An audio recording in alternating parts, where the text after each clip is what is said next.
Justice امین الدین خان کی سربراہی میں 7 رکنی آئینی بینچ نے فوجی عدالتوں میں سیویلینز کے ٹرائل کے کیس کی سماعت کی۔ دوران سماعت وزارت دفاع کے وکیل خواجہ حارث نے ملٹری ٹرائل کے ریکارڈ کی 7 کاپیاں آئینی بینچ کے ججز کو دیں۔ ریکارڈ 4 ججز نے بغیر دیکھے واپس کیا، 2 ججز نے مختصراً دیکھ کر واپس کر دیا۔ جسٹس مسرت ہلالی نے ریکارڈ کا تفصیلی جائزہ لیا۔ خواجہ حارث نے کہا کہ سپریم کورٹ اس سماعت پر کیس کا انفرادی حیثیت سے جائزہ نہیں لے سکتی۔ قانون میں رشتہ داروں اور صحافیوں کو رسائی کا ذکر تو ہے، لیکن سیکیورٹی وجوہات کے سبب رسائی نہیں دی جاتی۔ جسٹس نعیم اختر افغان نے ریمارکس دیے کہ ایسا نہیں ہوتا، محض فوجی عدالتوں کے فیصلے میں صرف ایک سادہ کاغذ پر لکھ دیا جائے کہ ملزم قصوروار ہے یا بے قصور ہے، ریکارڈ میں پوری عدالتی کارروائی ہوتی ہے۔ جسٹس جمال مندوخیل کا کہنا تھا کہ آج کل ہمارا ملک اتنا تربیتی یافتہ ہو چکا ہے کہ 8 ججز کے فیصلے کو 2 لوگ بیٹھ کر کہتے ہیں غلط ہے۔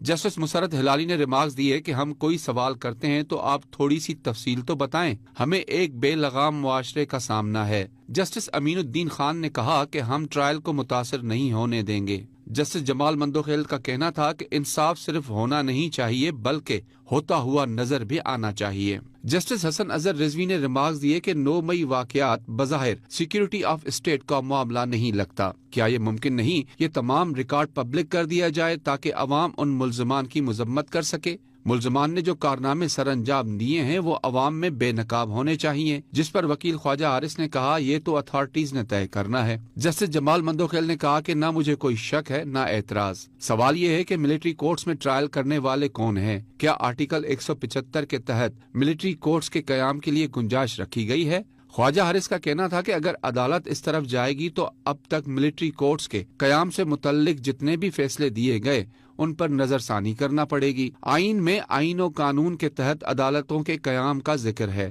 بہت سارے ممالک میں ملٹری کورٹس قائم ہوئیں۔ تمام عدالتی فیصلوں میں ملٹری کورٹس کو آرٹیکل 175 سے الگ رکھا گیا ہے۔ آرمی ایکٹ کو بنیادی حقوق کی بنیاد پر چیلنج نہیں کیا جا سکتا۔ دوران سماعت وکیل سکندر بشیر محمد، شمائل بٹ اور بلوچستان کے وکیل نے بھی خواجہ حارث کے دلائل اپنا لیے۔ جسٹس امین الدین خان نے ہدایت کی کہ بار ایسوسی ایشنز کے وکلاء تیاری کے ساتھ آئیں۔ آئینی بینچ نے سماعت 30 جنوری تک ملتوی کر دی۔